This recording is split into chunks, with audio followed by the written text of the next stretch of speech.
Hello, I'm Willie Stevens. And I'm Brandy Stevens. And welcome to the Journey of Us.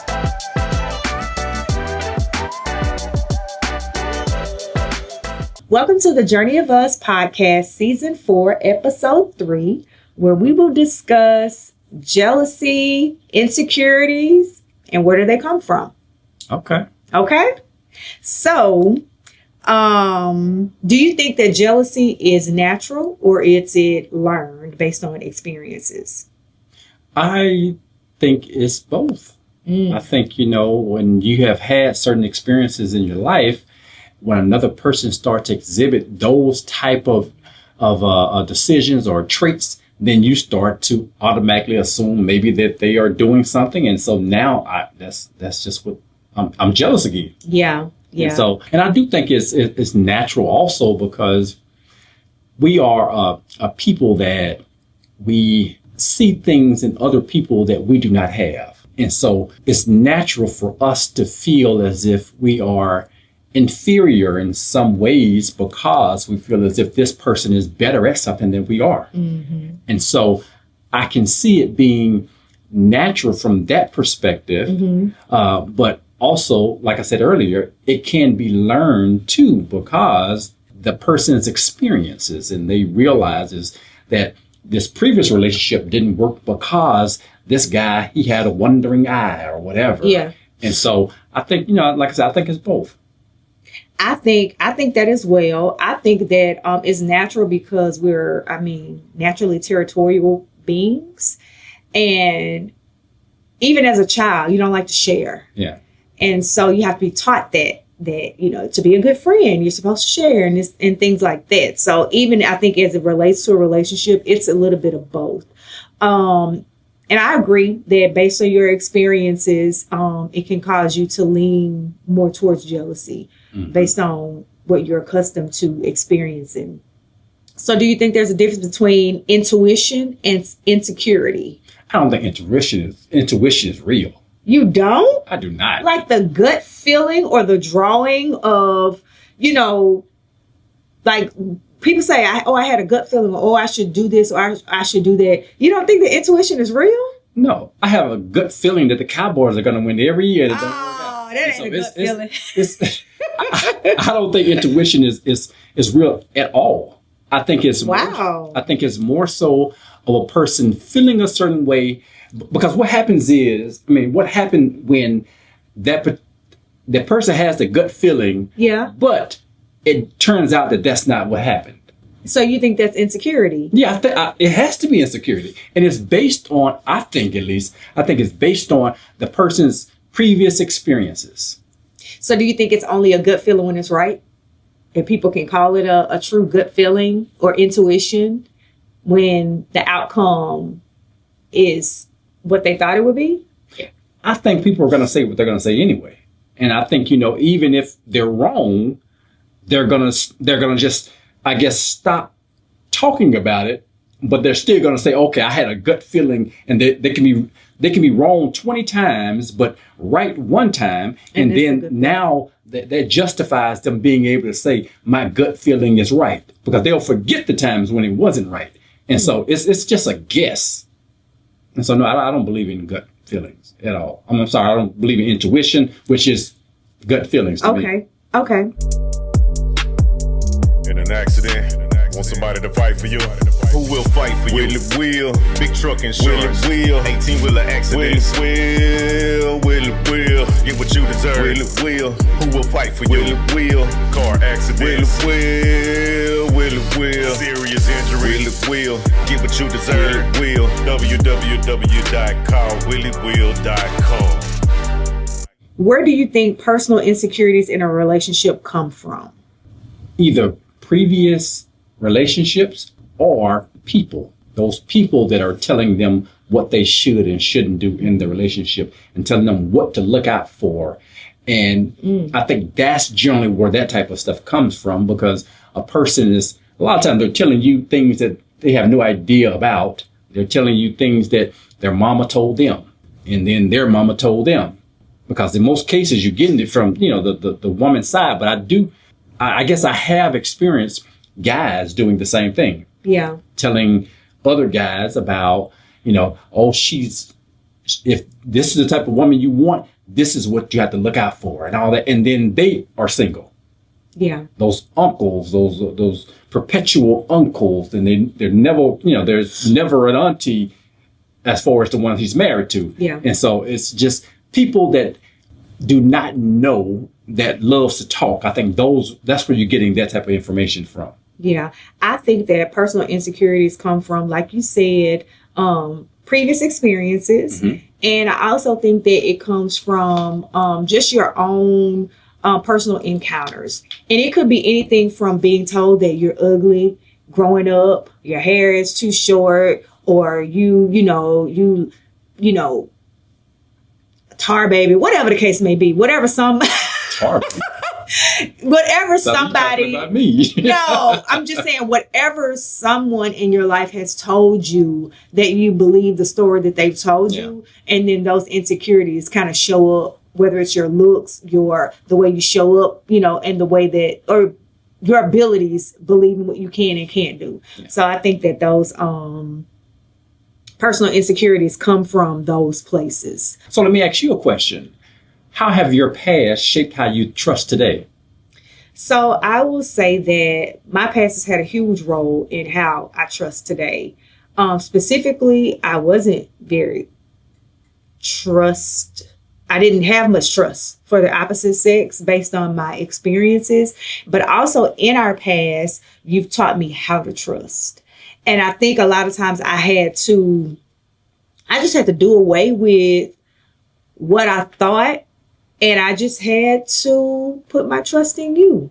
Mm-hmm. And not put my previous experiences from other people on you and expect you to act the same way that they acted, even though you may exhibit certain characteristics or behaviors that may be similar, but just to put that in the past, let that be what it was, and take you at face value. Yeah, because I will say when you have a type, you're going to get some overlap as far as the way I say things, the way I do things. And so you're in a relationship with somebody that, even though they're different, they're similar to what you've already known. And so you can't just then say, just because they're exhibiting some sort of similarities to the last person that cheated or did this or that, then that particular person is the wrong person for me, and give up so easily like that. Yeah. So I will say just an instance of that. It was early in our marriage. Maybe 4 or 5 years in. I don't know. We were living at Dove Creek Apartments at that point. Yeah. So that was probably closer to 3 years in. Yeah. Okay. Much earlier. And I've experienced issues in the past with trusting. I had trust issues with my previous husband because of some things that went on in that relationship. But I did trust you completely, and I have trusted you completely.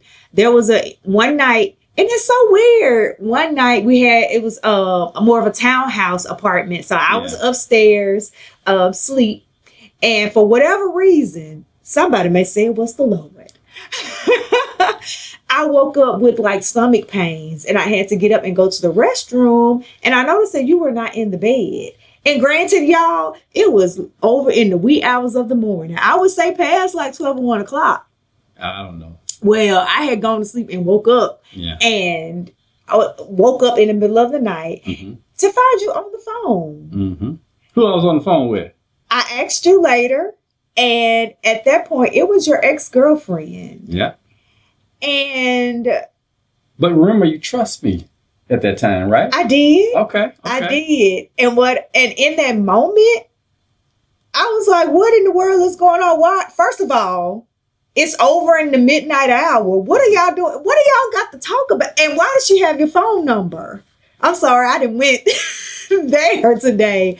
But all of those things started to come up with me, like what's going on? And of course, my mind frame went back to like what I experienced in the past. So, and my thing was like, I just had so many questions. Yeah. And I don't remember exactly what happened. Eventually you got off the phone and we talked about it. and you told me, what it was and what you were doing and why y'all were on the phone, I still couldn't kind of wrap my mind around it, as to why, call her tomorrow. Why are you talking right now? I think it was more so of who it was, not necessarily what we were talking about. It maybe a little bit also the time, but it was more so of who I was actually talking to. It was everything. Yeah, I got you. It was everything for me. I think I would have had, I may not have had, I didn't blow up and act crazy. Oh, I know you didn't. But I still, in the inside, I was still very troubled by that. And I think I would have been troubled had it been any woman. Yeah. Outside of your mom and your sister. Yeah. But in that moment, we talked about it, and I made a choice to take you at face value. And I had to look at who you had shown me who you were.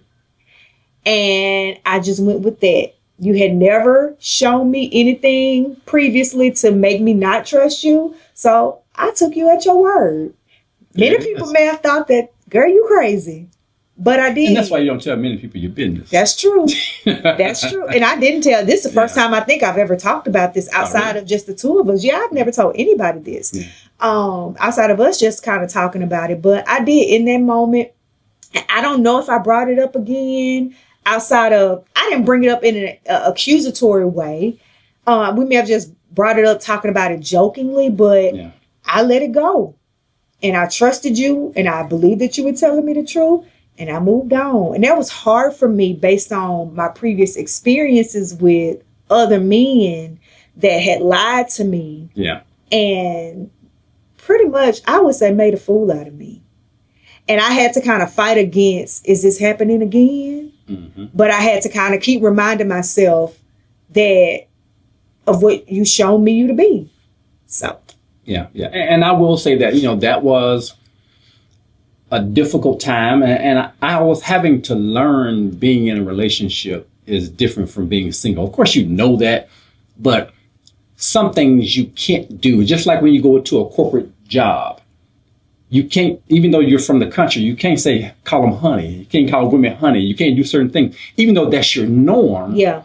You can't do those things when you are in certain environments. And I had to learn at that time that I couldn't help people that I guess I think I learned that it was more so about, don't put yourself in a situation where it seems like it could be something else. Mm-hmm. Even though you know that it's all innocent. Yeah. Don't put yourself in that position, because, I'm a naturally helpful person. I try to help people. I try to give advice. I try to help, wherever I can. Yep. And sometimes that can come off wrong if a person is standing on the outside looking in. Yeah. And so that's one thing I learned at that particular time, that, if you're gonna help, email them to help.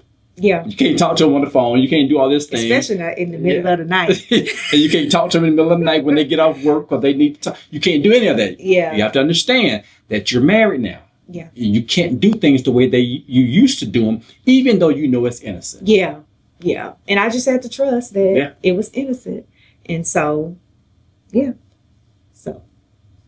Go on, huh? Yeah. I moved on. And it was no issue moving forward.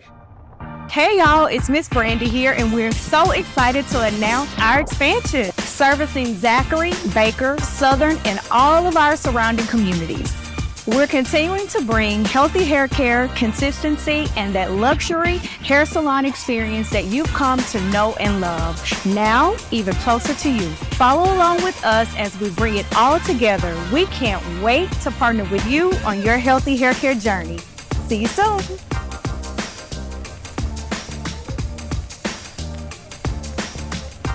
Do you think that a partner can fix your insecurities, or is it an inside job, personal work? I think it's more so, I don't think that your partner can fix it. Yeah. But I do feel as if your partner can understand and make adjustments.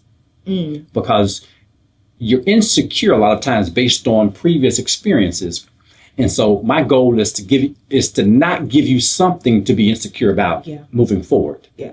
Even though it may be different from what I would normally do, like I say all the time, are you worth me making that shift? Yeah. And I think, that it's important. If you're going to be a person's partner, then I think it's important that you feel as if that person is worth you making the shift, and the person has to be worth you making that shift for. Mm-hmm. So let me ask you, is transparency the same as trust, or is it just a temporary solution? So I don't think that transparency is the same thing as trust.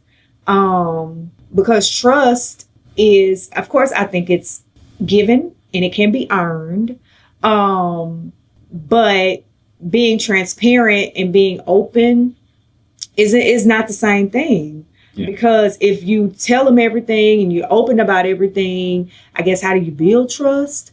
But I think it's two different things. Trust is almost, in some instances, can be blind, which is what I experienced with us. And it was learned and it evolved along the way. But transparency is more so just being open and like, I'm almost like, okay, you know everything about me. You have access to my phone. I have nothing to hide. So I think it's different. Yeah, I agree. I guess one more question. Have you ever projected past pain onto a current partner? Of course you haven't. I was about to say, no, I haven't. I've never done that. Yeah. Pass pain onto a current partner. No. I don't think that's fair. It's not. Because. But it happens. It does. But this person did not do this. Yeah. And, I may notice some of the similarities, and I may get quiet and listen and watch and all of that, but I'm not going to project it onto the current partner because, honestly, I just think it's unfair. It's unfair to do that. Although it is unfair, I've done it.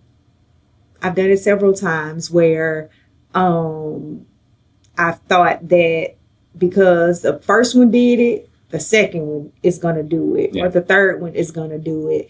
And so it's hard to get through, but I've had to learn to not do that. It's hard to unlearn those habits because, like, when you get triggered in a certain way, it's almost like your body remembers, and you think that almost like reliving the situation again. And so you have to make, like I said before, I've had to make the conscious choice to trust. Yeah.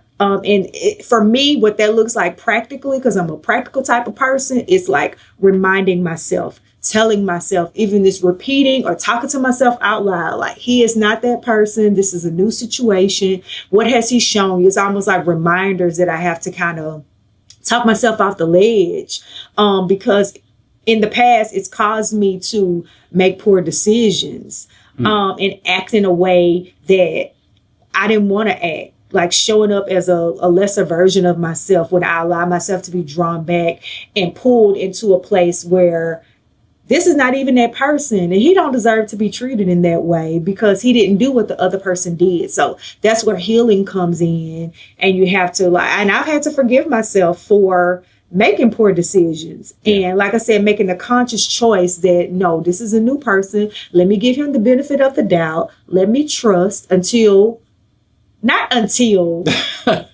Unless he gives me a reason not to trust him. Thank you. And you have not done that. Because I don't want to say until, because that's almost expecting the person to do that. So, yes. So at the end of the day, I think that jealousy and insecurities are natural. Mm-hmm. Just because we're human, it's a part of the human experience. But when we're in relationship, it's important to understand the jealousy and insecurity and determine where it comes from so that you can work things out with your partner and not project previous experiences on the person who you've chosen to be in relationship now. So thank y'all so much for tuning in to this episode. Be sure to like and subscribe. And be sure to tune in to our next episode where we're going to discuss unpopular opinions. So we'll see you next time on The Journey of Us.